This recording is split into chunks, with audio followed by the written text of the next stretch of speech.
Hey everybody, it's Paul Grossman, the Dark Arts Wizard, and this is our in Chicago it's about a 4 o'clock live cast. I've got Walmyr over here who does his own sessions. I think it's talking about testing over there. Walmyr, turn on your mic and say hello. Hey Paul, how are you doing? I am Thanks for doing inviting me. I'm doing great. Thank you for asking, and I'm looking forward to this. So, in case in case anybody doesn't know about what's going on here, I've got we're going to do what we call the Candymapper challenge, and we're going to do it with Cypress. I've been looking for how Cypress can do this. It's a very simple thing, and Valmir is our resident Cypress expert. He's coming out of Barcelona today, not the planet, the city. If anyone's a Doctor Who fan over there, and so this is, I think, going to be exciting. I'd say let's jump right into it. And Valmir, if you can share your screen, and then we'll walk. Let's just do the 8 steps. I'll walk you through the 8 steps, and then then it's all yours on starting this from fresh. I will put this up on screen over here and get my mouse over there. There is our screen, although it's black at the moment. I saw it for a moment. It's my terminal. Got it. Okay, cool. Well, I'll let you take it away, and we might have a few questions. And if you have any questions, please put it on the comments. In fact, I have Mickey Grossman over here who says hi and hello, and she's excited to watch this. So that's pretty cool. Right. That's my wife, by the way. So she's doing art. She's doing the QA technical person today. Perfect. So first of all, thanks for having me in your show, Paul. It's a pleasure to be sharing a little bit of my knowledge regarding test automation with Cypress. I hope your audience will enjoy it as well.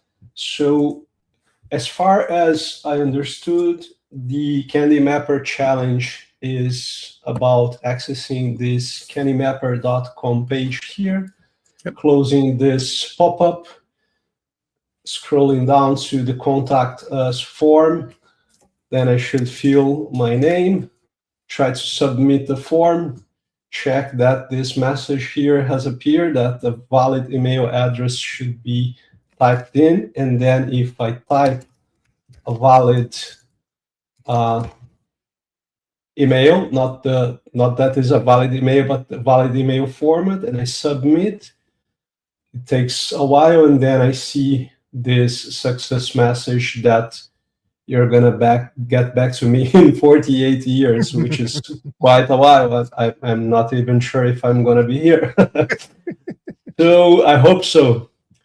So to get started, I thought it would be cool to show to your audience a small tool that I built that allows me to quickly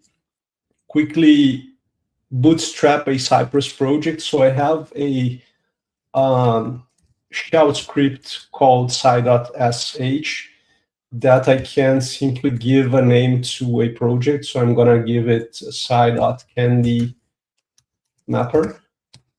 And that's just one command that I can execute. And what it does, it actually opened in a different screen here. So let me put it in here. So it automatically opened Visual Studio Code with a Cypress project bootstrapped. So it initialized Git, it initialized the npm, it created the Cypress config file with a very basic configuration. It created already the Cypress directory with the end-to-end directory inside of it, and with a sample spec file where we can put our tests. And it even created a GitHub Actions workflow that runs the tests and saves the screenshots in case of failure. So this is something I usually use when I have to demo something Cypress related, because I used to have, I had to do, I do live streams on my YouTube channel as well, and I got bored of doing the same steps over and over, so I decided to automate it. And if your audience is interested in how I have done it, let me actually post it in here, and I'm gonna send it to the private chat here, so you can send to your audience just in case they want to have a look at the site. SH project is open source. It's available on my GitHub. Absolutely. So yeah, I'm just gonna get the URL of the Candymapper application, and since I have already Cypress pre-configured here, there is one thing that I would like to put here, which is the base URL. I find it very important to separate the URL of the application you are testing in a configuration file, because it makes it easier for you to run the same tests against different environments. That the only thing that differs is the URL itself, which can be overwritten via command line or anything else.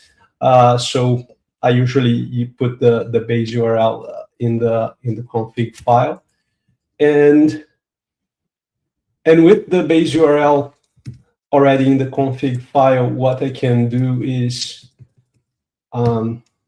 just visit / which will concatenate what is in the base URL, https ://candymapper.com with the /, and then I'm just gonna open Cypress with an npm script that was already pre-configured here as well on my package.json.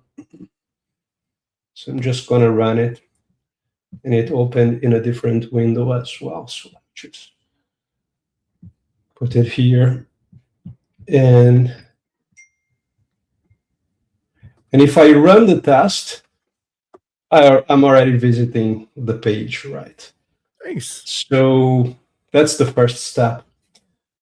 It's maybe worth mentioning that Cypress, differently than other frameworks like Selenium, Playwright, and others, WebDriver IO, Cypress runs in the same browser that the application is running. And so you see in the left here what is called the command logs. And in the right, you see the application rendering. And after the test finishes, the browser is kept open for you to investigate in case of failures. And because Cypress runs in the same browser as the application, you have access to dev tools and everything that you would need to debug, like the console, the DOM, the network tab, and everything. And so we're visiting the page. What I would do is basically inspect the close button. Actually, Cypress has a functionality which was reintroduced on version 15.8.0. We are on 15.8.1, which is the selector playground, which is this button here. You can click on it, and you can hover over, let me see here. You can hover over an element, and it should give you the sci.get command. But I don't like using that, because usually it will give you just any CSS selector that it can get, and many times it gives you like hard to read CSS selectors. And I think one thing that it's very important in web testing is that your selectors, they have to be readable, because it makes it easier for the reader of the code to understand what the code does. So I'm just going to inspect the element and see what I can find in here. So there is this div here that has an SVG that has lots of information, but one of the information it has is an ID that has pop-up widget 183 close icon. I'm not sure if this 183 is dynamic or not, but I'm pretty sure that close icon is always going to be there. So what I can do is use a command called site.get that gets an element via a CSS selector. And the CSS selector that I can give is find me an SVG that has an ID that ends with close icon. And if I save it and rerun, I got the element. And now the only thing I have to do is click on it. Nice. And one thing that is very cool in Cypress is that you have time travel functionality. So this is the state of the application when I visited it. This is the click one, and I can see before and after how it was before I clicked on the close button and after I closed it, which I find quite cool. I'll say that the time travel was the one major thing that really caught my attention. There was a feature in Windrunner, which HP in its infinite wisdom decided to just bury. It's you could actually turn on the debugger, and it would have a little arrow going through the code. And then you put a breakpoint just like you do with almost any normal IDE. But when the little arrow got to the breakpoint, and if it didn't do what you wanted it to do, you had to change the code. You didn't have to fix it and then restart it. You could fix the code right there, drag the little arrow up, and let it run the last few lines again. And you could do it over and over and over again very easily, very quickly. With Cypress, you can do the same if you have access to the application code. As you can see here, like the Cypress also shows in the command logs errors that happens in the background of the applications, and so that it seems that there is like a JavaScript error happening, which doesn't impact it's not at least impacting in the test results, but it logs in here things. Can we take a look at that? Can you give it a little bit more detail? Because it's basically saying that a script. It's an uncouch exception, and Cypress detected it from cross-origin script. So, does your application have any iframe that has a different origin or something like that could be causing the issue? I don't think it does. It may. I will tell you honestly, when I built this website, it is 99% drag and drop using GoDaddy's a website designer. The 1% of the code, there is actually something in the code that is actually generating an error. So I'm thinking it's picking up on this. It is might be that. No. So I was just wondering if how well could it tell you? It's like, hey, this is it, because the error itself, you could right click on it and see if you can find it. Stack trace uncaught error. I'm not sure if that's the one, because it's very self-descriptive of what the error is. Yeah. Should be printed there. Yeah, if I click in here, it already shows the we can see here token that it's there is a 404. There is a page not found. That's intentionally in there. But that's a different thing. It seems to be it's not the same. Well, I didn't build the app. I have no idea why the error is going on. No, there's an intentional 404. There's an intentional link that goes nowhere. At least one, maybe two. But buried in there near the bottom. But anyway, let's continue on. Didn't mean to take you off track. No worries. So the next thing I would have to do would be like inspecting the first name element. Which is this one here, which has, I could use, for instance, this data ID equal to first name to locate this element, probably. Or there is a label as well with the title first name, which I could probably use to identify the element as well. I'm going to just use the label just to show your audience what you can do with Cypress. So Cypress has another very interesting command called side.contains, which can be used differently. It can accept one argument, which is just the content of an HTML tag, or two arguments, where the first argument is the selector and the second argument is what is contained in that HTML tag. So I can say, get me a label that contains the text first. Is it first name with the capital N, first name. So if I save it and I hover over the contains here, we can see that it got exactly the correct label. But the label is not the element I want to interact with.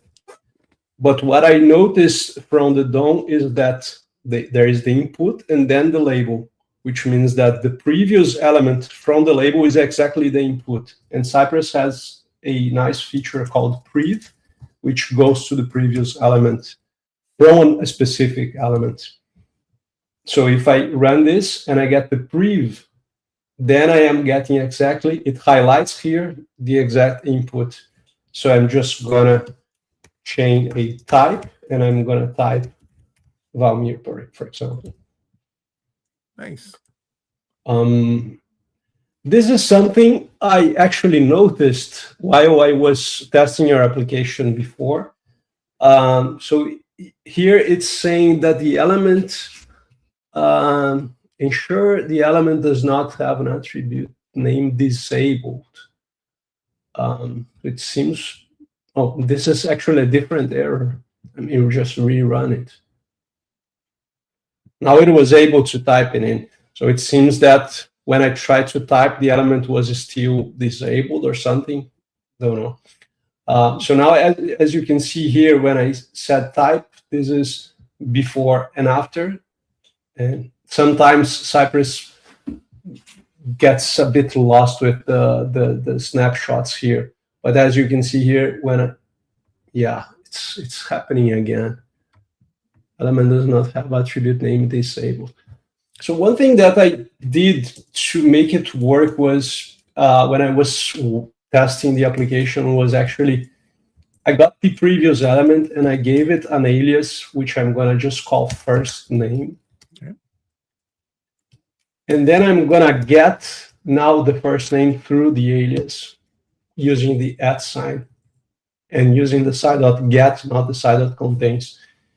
Because Cypress, as you can see, it works with chaining of commands. So with this element, with this command, I got an element. Then with this, I chained this one to the previous one to get the previous element. And I chained afterwards a type to try to type in that element. If there is a re-render in the page for some reason, and Cypress has a mechanism which is called retriability mechanism. It's only going to retry the previous command from the chain, not the whole chain. And if there is many elements, if there is many commands, and I'm not, like if I was doing something like I was doing before here, if when I try to type there's a re-render, it's only gonna retry the previous, but it will maybe have lost reference to the element that got the previous. So to avoid this, I give an alias to the element, and then I get the element once again, and then I type on it directly. And this should solve the problem, because if the element disappears because it's re-rendering, it should retry the previous get command, and it should work. So I hope it will work. And as we can see here, it just worked. I'm just going to rerun once again and 3 times just to be sure. It seems to be working. So fast. That is really fast for execution. And as you can see here, because I gave an alias to an element, it appears here the alias I gave to the element, and then it got the element through the alias as well. So as far as I understood, the next thing that I have to do is click the submit button. So I'm just going to inspect it. And it's a button that has the text submit, lowercase. So the thing I should do what I could do actually is use the side that contains again, get the button that contains the text submit, and then chain a click on it. I'm just gonna tell you that this isn't gonna work because it seems there is kind of a small bug in the app. As you can see here, the element is highlighted, like there is like a yellow border or orange, I'm not sure, but the message did not appear below the email field. And when I actually do the same thing manually, the same thing actually happens. So I'm just gonna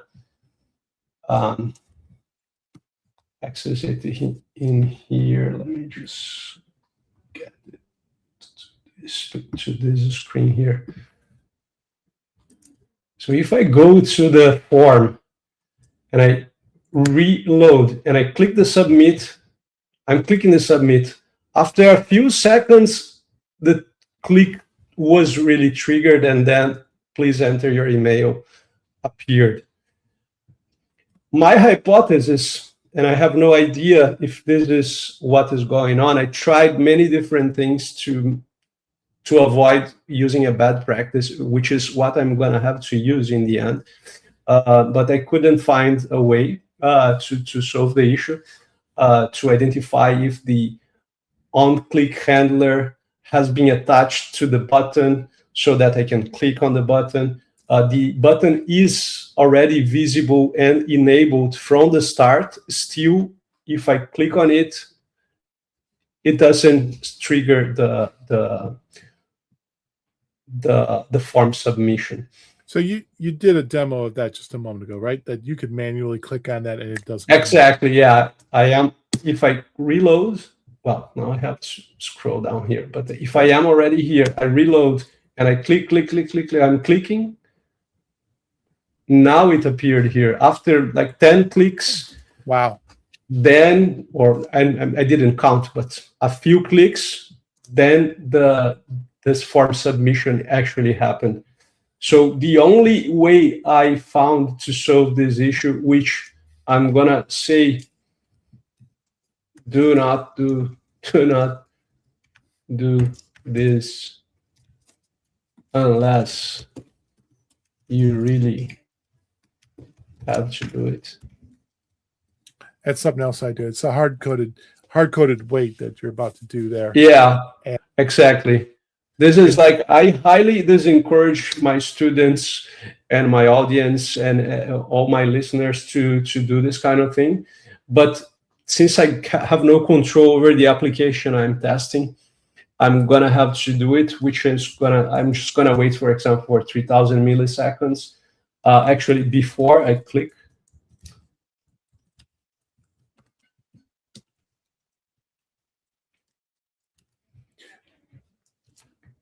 As you can see, when I save, it reruns. And now it actually got the message there. So I can inspect it.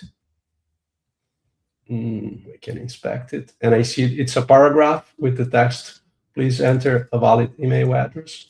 So what I can do is side.contains, get a paragraph that contains the text, please enter a valid email address, and it should be .visible. If I rerun, now we can see that when there is an assertion, you see the assert expected element to be visible in green here. If it was failing, you would see it in red with a stack trace. And if we hover over here, we can see the element highlighted that was found. Nice. So this is the first part. And now what I would have to do is get the email field. So I'm going to inspect the email field. And the email field also has a label with email star. So I'm going to use side.contains, get a label that has email star. From it, get the previous one, and then type Walmyr@example.com. And just remove this empty.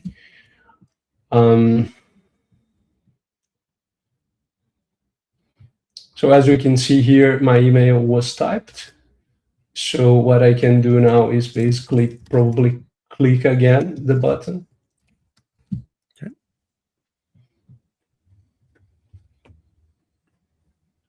And now it's sending, and now I can inspect this one here.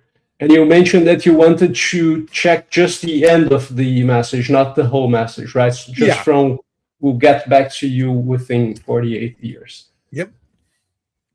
So we can do exactly the same using site.contains.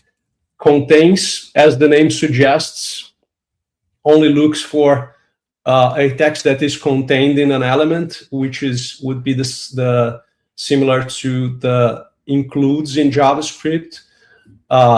Actually, Cypress, behind the scenes, Cypress uses jQuery, and jQuery has a column contains function. And it's basically what is being used in here. So I can say get an element that get a paragraph that contains a text will get back to you in 48 hours, and I change should be visible.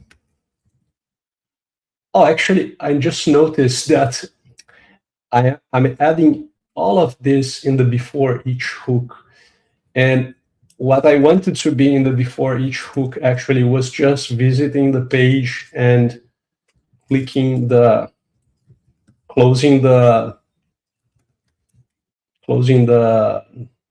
pop-up. Okay. And then like in the test itself, this is where I put the test code. So that makes sense. As you can see, although it takes a while for the message to appear, Cypress is smart enough to wait for the message to appear. I'm gonna just rerun to show you that again. It's sending here, and Cypress is waiting for the element to be visible. It's kind of retrying behind the scenes. Is it the element there? It's not yet. Is it there? It's not yet. Is it there? Oh, it's there. So check it's visible.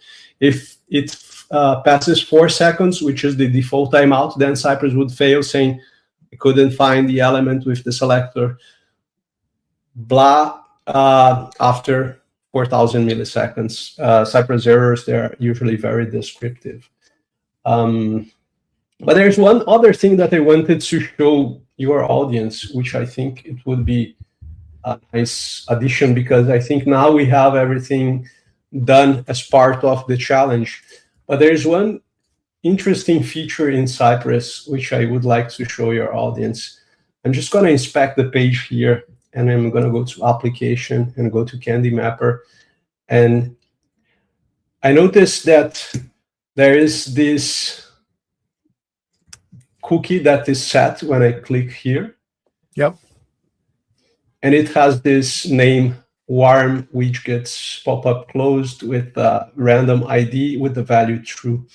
Cypress has a very interesting functionality that instead of clicking the button to close the banner, I could actually, before visiting the page, I could say site.set cookie, and I would say set this specific cookie. I'm just going to break the line here to make it a little easier for us to read. Okay. And set it to true, and then visit the page. And the reason we're doing that for the audience here is that one of the tricky things inside that website is that when you visit it the first time, it sets the cookie that says, "Hey, don't show the pop-up." So if you have an automation tool that goes and reuses the browser and it's saving the cookies, you'll only see that pop-up the first time unless you're actually intentionally putting in code that says, "Hey, clear the pop-up," or set it to false, like you're doing over here. Yeah, actually, what I am doing is setting the cookie before I'm visiting the page, as if I were clicking on it. I'm doing what the click handler does, which is setting the cookie.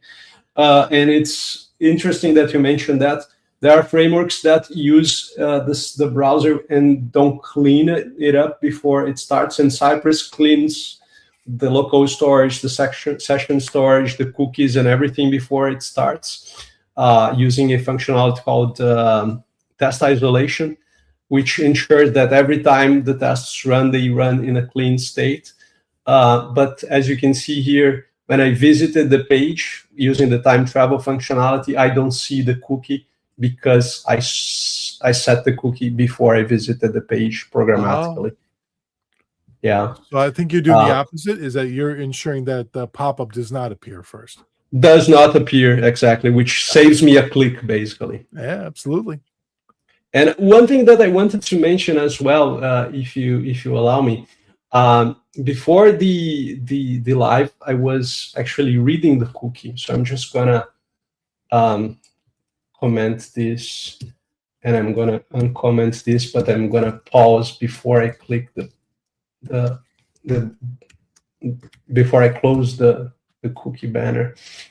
And I noticed that the requirements here say that we have to run the test on Candymapper.net. That's second level, to be fair. It's not exactly. I noticed that this one is a bit more trickier to test with Cypress because of different reasons.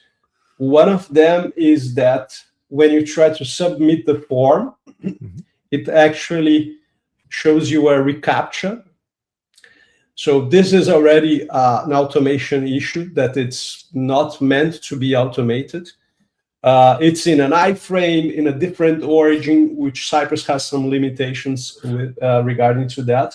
But I wanted to mention that just because this year, in the beginning of the year, I launched a course called Cypress Simulator, which is only available in Portuguese. But I created an application that I just want to show your audience here. Absolutely. Which is the Cypress Simulator application, which when you try to log in, it shows you a simulation of a CAPTCHA with a mathematical problem that you have to solve. If I reload and try again, it gives me another math problem. If I answer it wrong, it tells me that the answer is incorrect and gives me another one. Okay. But so testing CAPTCHA is not meant to be automatically tested. And when I built this application here, I built it with what I call testability in mind, which means that I added a feature flag that you can pass in the URL params. You can say skip CAPTCHA equals to true in the URL. And when I click login, I am already logged in without passing through the CAPTCHA, because I implemented a way to allow me to test the application in a controlled way. And I think this is kind of a good practice when you are dealing with test automation. You have situations like CAPTCHA. So I just wanted to mention, because I noticed that would be a bigger issue to solve with Cypress in the Candymapper.net, which isn't the case in Candymapper.com. Yep. But yeah. I'll tell you, the other website is backed by Wix. And the reason I set that up was specifically, it wasn't necessarily I wanted it at the front page, but I did want somewhere where I could do a CAPTCHA challenge. And by the way, most people, the most common question I get is, how do you get around CAPTCHA? How can I use AI to get around CAPTCHA? Now, with AI, you probably could. The accuracy is so. And the best recommendation I tell all my automation engineers is go talk to your IT people and say, hey, whitelist my computer, or whatever computer happens to be running, whitelist it so that it doesn't get the challenge. And they can do that. And most people are like, well, what if they say no, or I don't know if I can do that. And like, just first of all, if you never ask, the answer is always no. Yeah. And two, the reason CAPTCHA is there is to basically stop people from having automated bots go and try and hit the site. So if it was easily crackable and stuff like that, the tool wouldn't be any use. So Yeah. that's, I think it's of the interest of the team that you are able to test it in an automatic fashion, right? Yep. So it's like you are helping them by asking them to help you, right? yes, absolutely. The biggest thing, the biggest ROI is if you can link something you found to you're losing money. Like one company I worked for, we found that if you started up the computer every 64th time you rebooted it, it would not come to a ready state. It had a little counter that counted up. And I found it. I was able to duplicate it after about 2 days. Did it with automation because it actually took 10 minutes to cycle the whole thing. And I wrote the ticket and they said, well, it's kind of low level. You know, how many times are we going to see this? True story. A week later, at a hospital that I knew of, which they had this equipment, that I actually volunteered at when I was around 13. They bought this company's equipment and they had restarted the machine 63 times during the reboot. And when it came to the time that they were going to bring the doctor in to train him on it, to dumb it down a little bit, he flipped the switch, the light didn't go on. And he's like, get this stuff out of here. I'm going to go with this competitor's product and don't even dare think about charging the hospital for this stuff. And interestingly enough, that ticket that I wrote a week earlier went from, we'll get to it, sweep it under the rug, to showstopper, we're losing money. Yes. And I estimated it was about $100,000 that they would probably lose. And I got called into my boss's office, and he did say, he's like, wow. And it was probably cheaper to fix it. Well, it definitely. Well, yeah. First of all, it was cheaper. It would have been cheaper to fix it. And two, he says, by the way, you don't know what these things cost. It's not $100,000. It's a couple of million. And I'm like, cool. Give me 1% bonus for finding it. And he's like, he laughed just like you did. And then about 6 months later, I was working for a different company. So anyway, yeah, this is really good points and stuff. I'm trying to think what else. There was something else on my mind, but I did write down a few notes. First of all, can we run this? We've completed this thing, right? Can we run it and see how long it takes to really kick through? Yeah. It seems it did work. And in fact, anybody watching, you can probably time this. 9 seconds. It took 9 seconds. 9 seconds here. And let's see how long it would if I wasn't clicking the icon and visiting the page by setting the cookie programmatically, just to check if it would. I'm not sure why it's taking so long to get started. Yeah, the same 9 seconds. It doesn't save that much time, the clicking or not clicking the button. But that's also including that hard-coded wait that you've got in there, right? It could be 6 seconds. 6 seconds if I wasn't hard coding that, but I had hard coded that actually because as I showed you manually, the same issue happens. Like the hypothesis I have is actually that the click handler is not attached to the button yet. As soon as the application loads, and it takes a while for it to be attached, because if I click the element, nothing happens, and then after a while, it suddenly happens. So is there in Cypress, the thing I'm thinking of is that is there a try catch and a loop that you could say, hey, is it attached? Is it attached? It is, great, let's go on. No, actually, you can't use a try catch. You cannot. And actually, Cypress itself has the retryability mechanism. So if the button, for instance, was disabled and I was trying to click it, and after a while it got enabled, Cypress would wait for the element to be enabled so it would click it. And Cypress is clicking the element because it's in a clickable state. It's visible and enabled. But it seems, that's my hypothesis, that the on-click handler is not attached to the HTML element. In this, I don't think Cypress can like out of the box look for. And Well, I couldn't find a way to do it myself as well. So well, this is why I added this, like, do not do this unless you really have to do it. I still think it's better to have a test automated than not having it. So I don't mind having this in here.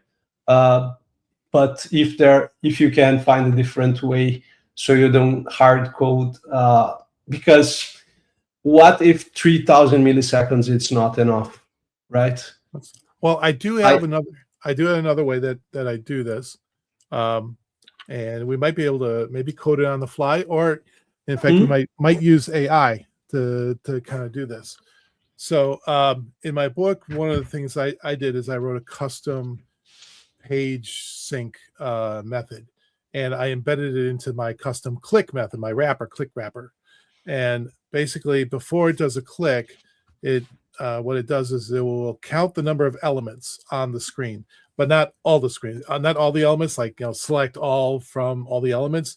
You get like 1,000 elements, and half of them are hidden, and it just slows it down. It doesn't work. But if you just give it the 8 most common items, a checkbox, a radio button, a button, a link, and I think the text stuff, and you count all that up, and then tell it, by the way, you only get the visible items. It'll give you back a number of, let's say it's like, about 150, and it's very quick. And by the way, Cypress is super fast. I'm really impressed. It is, yeah. Because it runs in the same browser of the app, it makes it faster than, because there is no web driver trying to connect like the framework with the browser through the network, basically. Okay. So basically what I do is I count those elements, and then I wait a third of a second or a quarter of a second. So I never do a hard code to wait more than 1,000 milliseconds. It's 250 to 333, and then I count it again and say, hey, do these? I actually tried with 1,000 milliseconds. It wasn't enough, and it is not enough even if I manually try to click the button. As you can see here, it clicked the button because the element is highlighted. Okay. And I tried 2,000 milliseconds as well, and it didn't work. And only when I tried with 2,800 milliseconds, it started working. So this is why I decided to use 3 seconds. If I tried here, 2,800. Let's see.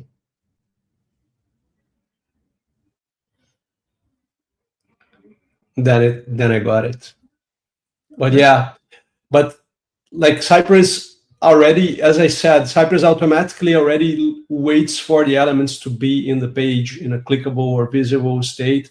So I don't think it would make much of a difference if I would, for example, count all the elements inside the form, because Cypress would do that so fast that it wouldn't make a difference. Yeah, but the problem is that we're going so fast that we are hitting this button before it's actually, while it may be clickable, it's not actually ready to go in and hit it. The thing is, Paul, if you think about it, there is a bug in the application. Like, because if I test it manually and I try to click the button, it doesn't work. I'm clicking on it. I'm clicking.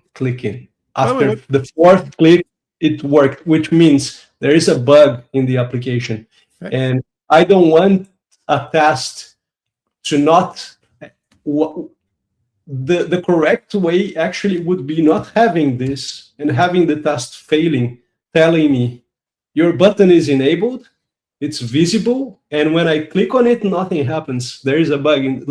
The test is basically telling me there is something wrong with this button. Well, there's what we are doing with waiting or anything else, it's basically masking the issue, the real issue. I could be outputting a message, a warning message that, hey, this took longer than we expect. Now, one other thing is that server is based somewhere in the United States. You're out there in Barcelona. There could be a delay in attenuation between your distance to the server, could be slowing it down. I'm trying to think what else could also be going on there, because it's not I intentional. actually tried. So Cypress has functionality called intercept, Okay. which is this one here, intercept, which allows you to listen to the network requests. And so I watched the network to understand exactly the calls that the app is making through the network. I gave an alias to a route that I intercepted and said, wait for this request to finish before you click the button. It didn't fix the issue. There's something else wrong with the application. Well, I would actually invite you to access the app manually, scroll to the form, reload the page, and click it very quickly. I don't have any problem with that. So I'm going to go share my screen. I'm going to make sure I'm not showing anything inappropriate. Well, there's really nothing inappropriate on my screen, but try not to do that. But the point that I wanted to make is really that we should not. The tests, they serve for a reason, right? To find bugs if there are bugs in the application. And if there is a bug in the application and we still make the test pass, we are masking a bug that is really there. Well, from my view is I want to find as many bugs as possible in the shortest amount of time. So I believe there is my website over there, from my view. I'm going to go clear my cookies so that we get the pop-up, just to be fair. The other thing I was saying was, so one thing is I'm running this on Windows. You're running on a Mac over there. What browser are you using on this? Chrome. Actually, I was using Electron, which is the desktop version of Chrome, but I tried with different browsers. It didn't work. That's the right answer. I like to hear from a good QA person. So there are two things that are impacted over here. One, our distance away from the server, and two, the operating system that you're choosing. And to be fair, I do have a Mac right over to my left. And one of the things I have on there, because I've been 25 years, I was raised in Windows, I actually run Parallels on my Mac, so that I can actually have a Windows interface that I can go in, and I don't have to sit there and try to relearn how to do left and right, because the buttons are in the left-hand corner, the buttons are in the right-hand corner. I had Linux before the Mac, so I was so used to it already. I get it. All right, so here we are. I'm at this screen over here. I'm going to go click, and you said click it as fast as possible, right? Yeah, reload and click as fast as possible. So I guess we could do a reload. We'll do a reload over there. Over there, and you see, look at that. Okay, we verified it. That is because I had just done it while you were talking. I'm like, where is it? Actually, there it is. After a while, it's actually clicked. The element is there. It's visible. It's clickable, but it seems that the handler, the on-click handler, is not attached to the button itself. 1, 2, 3. And it's there, but if I do it immediately, 1, 2, 3, nothing happens. But now it's going to do it because I waited 3 seconds. So yeah, it is about at least a 2 to 3 second wait before. Oh, that's actually been 4 or 5. Yeah, it's 3 to 5 seconds. I tried like 2,700 milliseconds. It didn't work. Only when I tried 800, it started passing. Okay, no, it's a good point, and that's one of the reasons I like to build a dynamic element, because once it gets past that first 3 seconds, so I guess the next question I would be saying is, okay, why don't we just create a click wrapper and have it sit there and wait, and if you're doing the click a second time or populating a second time, a dynamic wait would sit there and go, okay, I'm going to go try it. Oh, something didn't happen. No, wait a second. Don't you think this, because I think a test should never mask a real issue. No, it shouldn't. However, we are we don't really have a specific requirement of what the I'm trying to think of the term. It is the not the ROI. It's another 3-letter term. The SLA. as a service level agreement. Thank you very much. He knows exactly what I'm talking about. The service level agreement on what it is. It should respond within 3 seconds, 5 seconds, and stuff like that.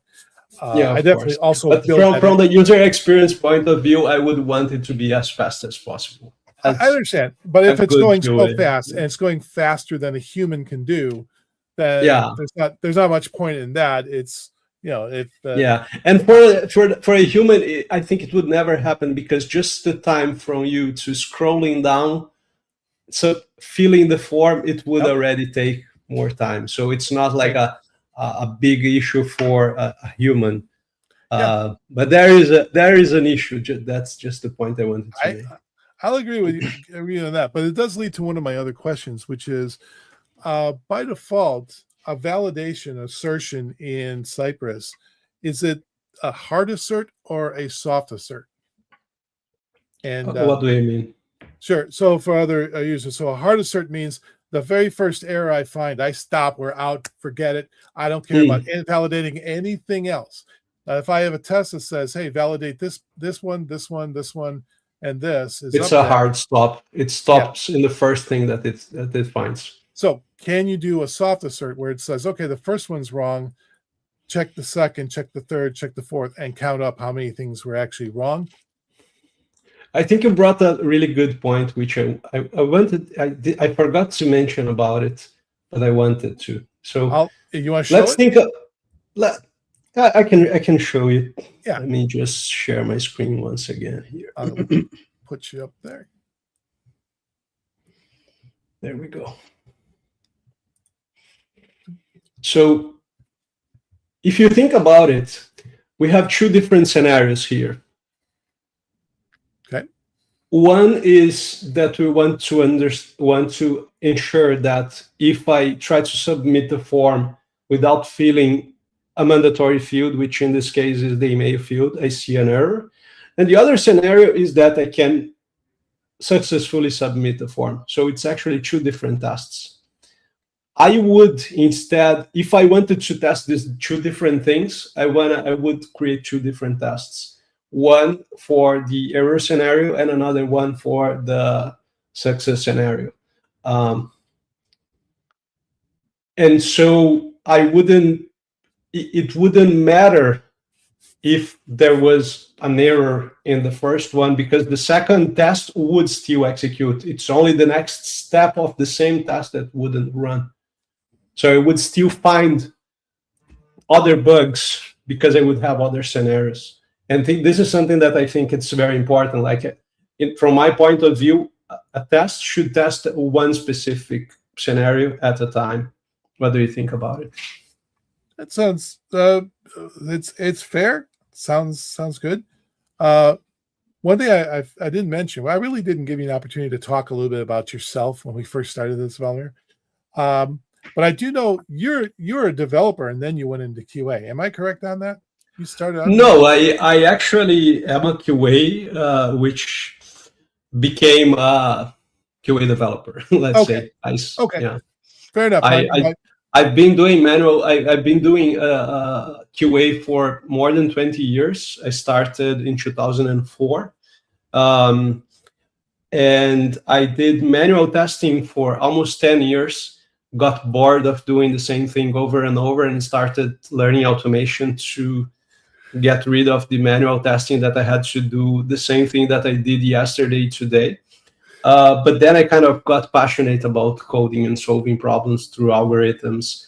And so I started learning not only test automation, but everything development related. So I started learning a little bit of React in the front end, Angular, jQuery, and then I started learning a bit of backend as well, and infrastructure, CI/CD, and everything.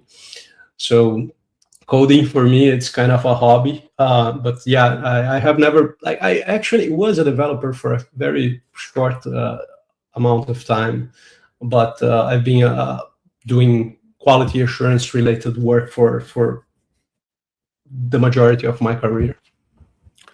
The reason I was asking is because one of the biggest challenges, and you did this correctly, by the way.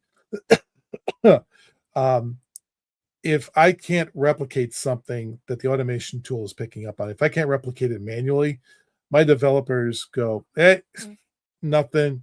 They sweep it under the rug. We'll deal with it if you can replicate it." And Of course. obviously, you did replicate this, and I like that you found it is a bit of a timing issue.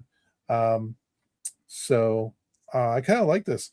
We're getting to our like the last 5 minutes. I only wanted to do this for an hour. I really didn't want to bore anybody, and it certainly has not been boring, except for the fact I could have turned on some music. I suppose that would have been that would have been more interesting to have a little music going on there in the background and be a little entertaining. Have it low.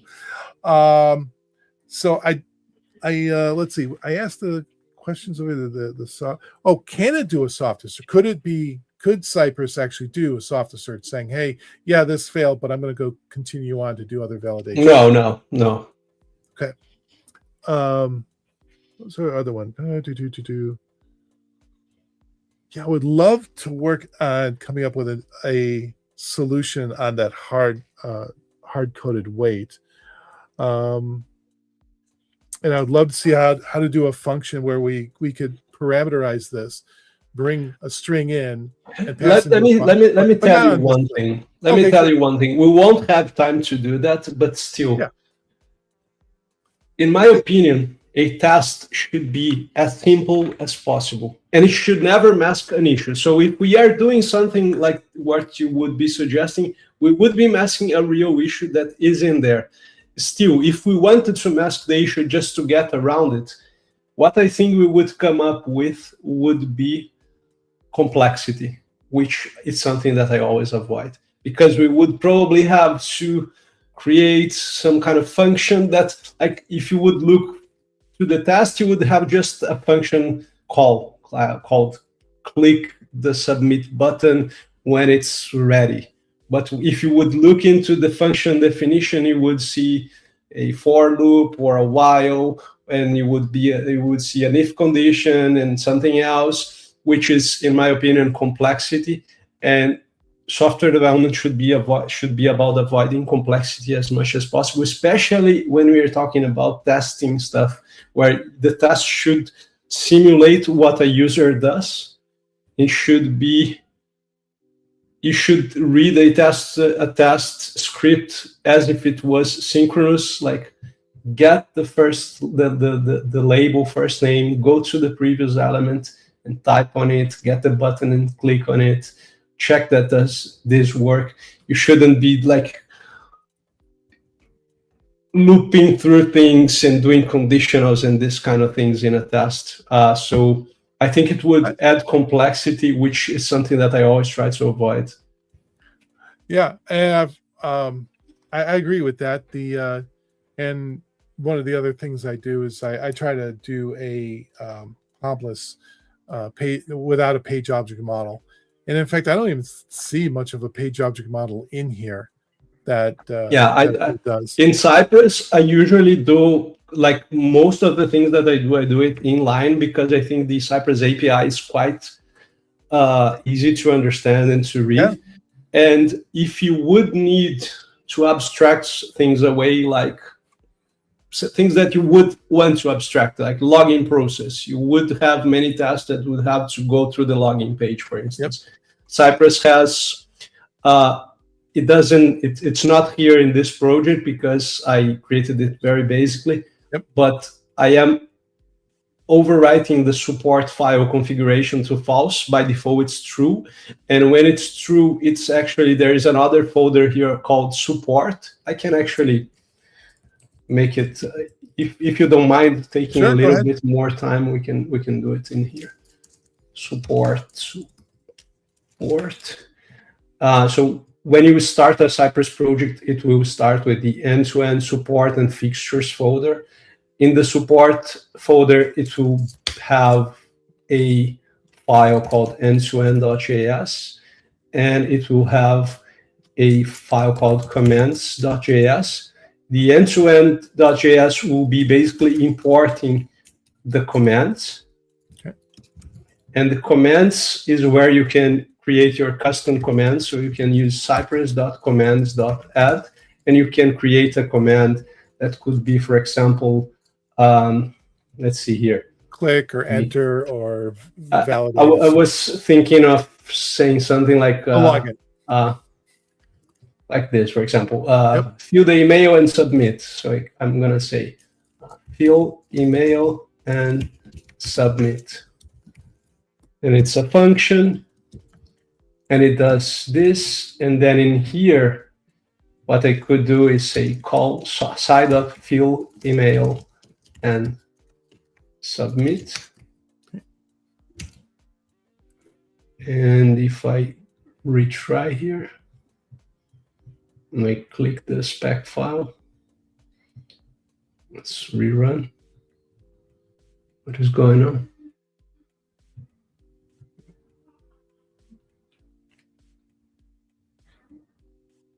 Looks like I did it twice, but did it succeed, or is that just? It's because I removed the weight. There we go. Get it back.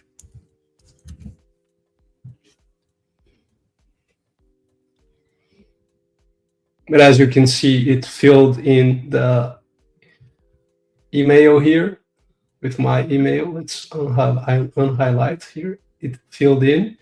It clicked the button still. So Cypress has this functionality called custom commands that allow you to create your abstractions for things that you would repeat over and over without the need for page objects, which is kind of cool because Cypress has this Sci object, which is global, and which means that you don't need to import anything in the beginning of the file like you would have to import your page objects. So you would be able to call page dot the method. So it's a line less that you have to write in your test code. I'm all for that because Sci is a global object. I'm all for that. All right, so you said you've got that GitHub. Did you want me to share that? You had the CY. Yeah, I shared it on the private chat here with you. Yeah, so I'm going to go share it publicly over here, and I will also go show it on our screen. So that is your link. Is there a link to your courses, or if anybody wanted to join?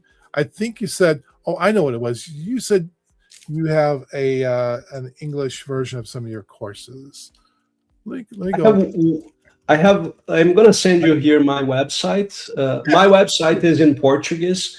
In there, you are going to find my GitHub, LinkedIn, link to my courses. All my courses that are in that page, they are actually in Portuguese. But if you access my Udemy profile, there's one course, Cypress course in English called Cypress from Zero to the Cloud, which teaches from the very basics, from someone who has never seen Cypress until you are running the tests on continuous integration integrated with the Cypress Cloud and with GitHub Actions. Although it's a basic course, it's required to have some knowledge of JavaScript, CSS selectors, and that kind of stuff. Let me see if I can find that. I think you said you have a YouTube channel as well. I'll go share that. And if you want, I can give you the link to the. Yeah. If you want, I can even let's do something cool then. So if you send this link to your audience there, they can buy the Cypress from Zero to the Cloud course for only $9.99, which is the cheapest price on Udemy. And I lost you.